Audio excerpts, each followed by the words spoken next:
Hello all, I hope you're doing well today. I'm coming up to the last few days of my holiday and it's quite nice to be half in and half out of the news cycle because I think you see things from a more bird's eye view and you really see how chaotic things are at the moment. There are so many narratives that are being spun around the Charlie Kirk thing, the Tommy Robinson march. Just take the political issue at the time and you'll see there's all manner of theories on the internet, in the mainstream news media, often expressed with a strong emotive energy that looks down on any of the counter views. You think no wonder why things are so chaotic, why a lot of modern people feel like they're going mad. I do wonder if in our era madness might be more common. I sometimes think because we're sitting down so much out of our bodies and just watching and listening, and it's constant in the mind and ideas battling against each other and not knowing where to root yourself, it can be quite challenging. I was thinking this as well when I saw a tweet from John Simpson. Those who don't know who he was a sort of legendary BBC journalist, very much regime approved. But he posted this tweet saying, I miss the days where things were a lot more calm and stable in Britain, where you could have civil discourse and so on. And poor old John, typical liberal boomer, the confused cry of the liberal boomer, doesn't recognise that it's his worldview that's created, this chaotic situation we're in. I've said this many times on the channel, this sort of post-60s liberal cultural revolution of celebrating this mass diversity, of constantly bad-mouthing the traditional aspects of life. It's not going to create the Britain of old. It's not going to create a stable foundation of homogeneity where people understand each other, where there is mutual respect and high trust. That's all gone. You can't have the wonderful multiculti modernist liberal ideology and expect classic Britain. Now, poor old John, I think he got a bit of heat in the comments, so I think he deleted the tweet. I'd share it otherwise. But again, he probably just doesn't understand why. He probably just thinks, these people are just hateful, because that's as far as they get without realising the foundations have gone. And you see this in, whatever story we're talking about. Robinson March in London, one side say it was pure Nazi horror. The other side, relatively peaceful, and gospel singers and all this sort of stuff. Whether you agree with that or not is up to you. But the point I'm making is you have so many narratives, it's difficult to know where to stand in this day and age, especially when people are so aggressive about them. And the whole thing I can't help but think back to a classic motif of traditional thought, which you do get in the Christian tradition as well, in the idea of when man tries to assume ultimate knowledge, he ends up being more confused than ever. Of course, the Christian version of that is the Tower of Babel story. And in the story, the man tries to build a tower reaching right up to the firmament, to heaven, but he ends up getting knocked into all manner of different spaces and regions, speaking a different tongue, i.e. he can't understand other men anymore. And I think we can see a similar dynamic that's happening right now. You could say it's we're in this post-new atheist age. New atheism, of course, is rooted in scientism. The idea of material facts will tell you everything you need to know about life. As I've said many times, material fact is amazing. Western man has achieved incredible things through the scientific frame, through the microscope. But in doing so, he's completely forgotten the metaphysical side of life, the deep philosophical side of life, the religious, the spiritual. That which orients us as human beings, unites us as a culture and a civilization. In fact, you could say in the West, our religious, spiritual and philosophical presuppositions allowed the advances, or at least provided the foundation for the advances in the scientific world. Now, that's a video for another time, but I would say that's true. The problem is, I think it was Nietzsche said, wasn't it, that it created a sword of truth, and it's hacking down at the foundations of the West now because it doesn't understand. They're not factual. So we can only think in those purely scientific terms at this point. And that means when we must approach complex phenomena in a cultural frame, we can't really understand it. All we have is data sets and arguments, and we sort of try and apply our own moral frame on the situation. And that leads to just chaos, basically, which is what we're experiencing. And as I say many times, unfortunately now this has to happen, so we all come back to that one universal sacred order which used to hold the West together and holds any civilization together. That will be a rocky road, in my view. But I'm not saying here, you shouldn't have different views, of course. It's helpful to have different views. The point is, when we lose that central balance that we're all working towards the same aim, those different views become chaotic and dualistic. You become the enemy. And we don't seem to have figured out, or some people don't, that we can't really be objective when we look at the world. A lot of people like to claim they're being neutral. I'm looking at the world through my frame, which is just purely objective. But that's actually impossible. Everybody thinks they're telling the truth, apart from some people who are very ill. They might be misled, they might be brainwashed, but very often people think they're telling the truth, even if they're a radical leftist. They've just been fooled into that way of thinking. But even more importantly, we all bring a set of emotive personal experiences and political biases into our worldview. We have a system which we function on before a situation even happens. And that's not necessarily wrong, but it's just the awareness of that is the important point. But again, the point is, if we don't understand that limitation, we're trapped, if you like, on a lower level of man, a lower level of understanding.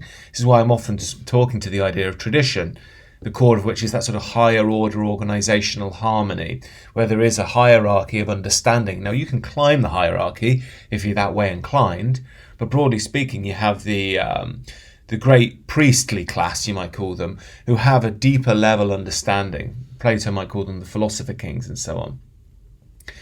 And we almost have this shared mythos across the board, which gives us a shared moral structure through which we approach life. That is the precursor for the high trust society. That's the precursor that allows us to engage in civilized debate.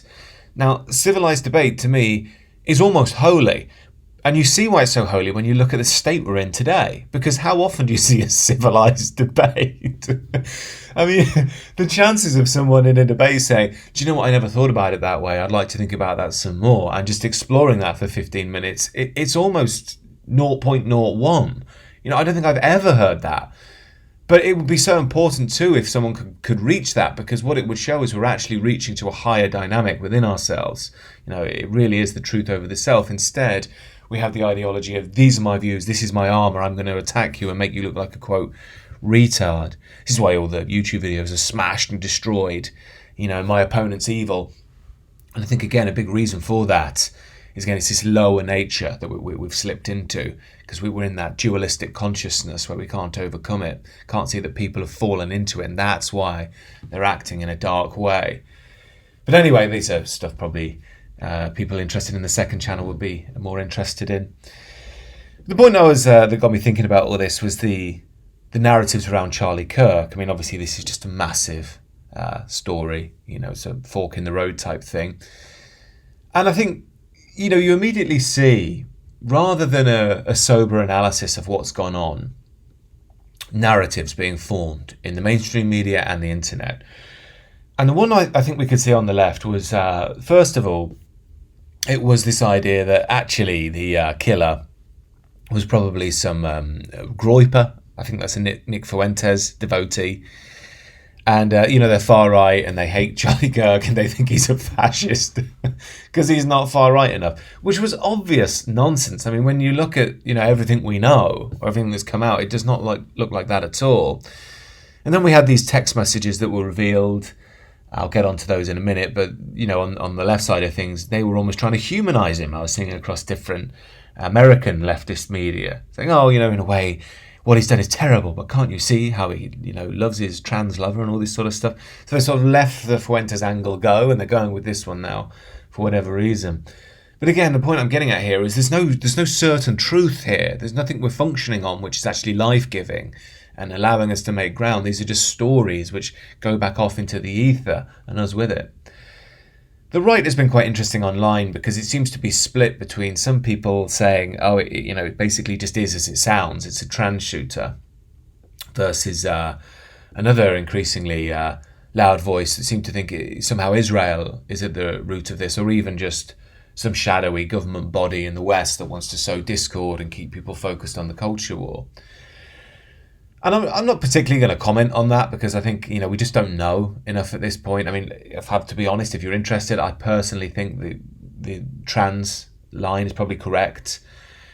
But what I have noticed is, if you scroll through Twitter or whatever, anybody who doesn't seem to agree is seen as a retard. I mean, it's funny, that word, but a lot of people will be called, oh, you're a retard if you don't think this is Israel, or if this is a trans person or whatever. Or you're on the payroll.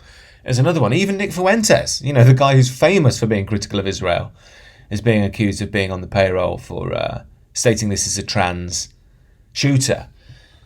And the Candace Owens types, she's very drawn to more conspiratorial thinking, the Bridget Macron's a man type stuff.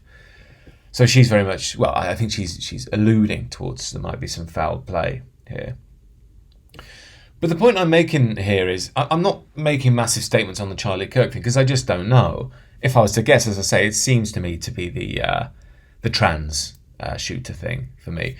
Again, a lot of people are speaking about these texts seeming awkward, but you could just as easily say, well, how do you know they didn't write them in ChatGPT before themselves to cover up for the trans lover? You just don't know. And I think when people make out they're completely certain, it's normally for the clicks or, again, for the wish to be right and for others to be retards. Mm-hmm. But my point is, we've so easily slip into this idea that those who disagree with me are a retard and evil, or you're really stupid, and I'm just trying to help and tell you the truth. But the other person's always right, and that desire to paint ourselves as always right. And in a way, I somewhat sympathise with that, because you think, in a sense, if you always have to desire to be right in the world, it kind of shows that that's all we really have in this spiritless age. In one sense, if you're willing to be wrong, you almost have that ability in you to say, I can recognise something deeper within me that will guide me to the truth, rather than my ego, which desires, if you like, to be untouched and to be perfect. And the problem with that is we're falling into this state of chaos where even if you are right, it won't matter, because there are so many narratives, so many spinning views, constantly arguing and yelling about how they're constantly right. We're never going to get anywhere anyway, because there's no unity. It's just people that just want to be right, want to be the king.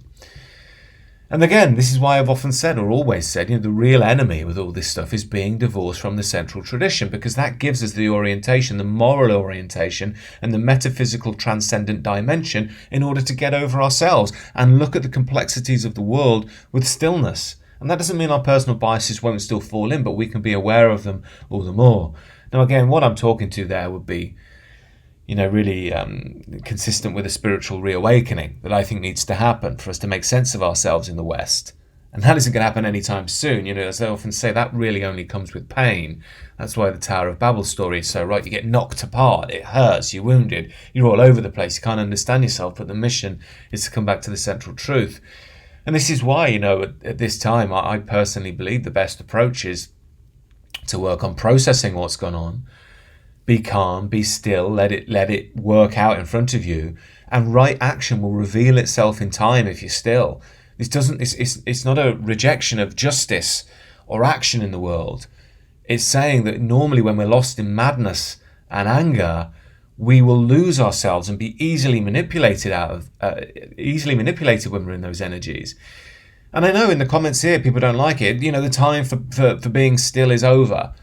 Well, all right, fine. Go and do what you want, but I don't want to be involved in it. And I don't know why people keep emailing me saying, we need to be angry. I've been saying this for well over a year now. If you don't like that message, no worries. There's plenty of channels out there that you can be angry with and yell and scream and shout. Do whatever you like.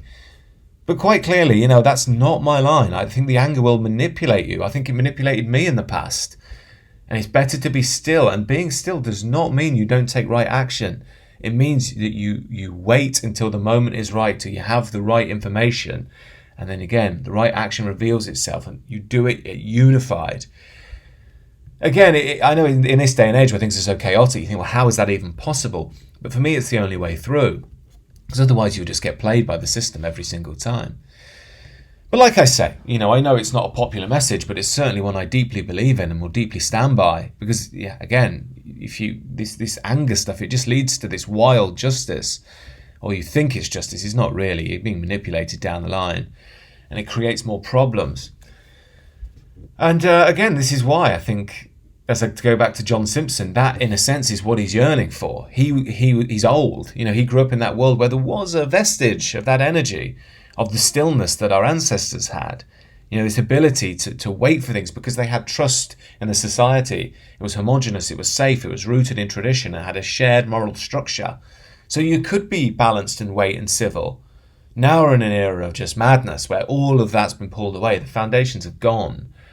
So people, they're just left swimming in these narratives of chaos, which are hard to make sense of. And like I say, you can see why people get driven into all these anxieties and depressions and confusions in this day and age, because you just don't know where to stand. And one thing that you can do to escape all of that is just be certain in your own worldview. Just be pig-headed. I know what I'm talking about. You're the enemy.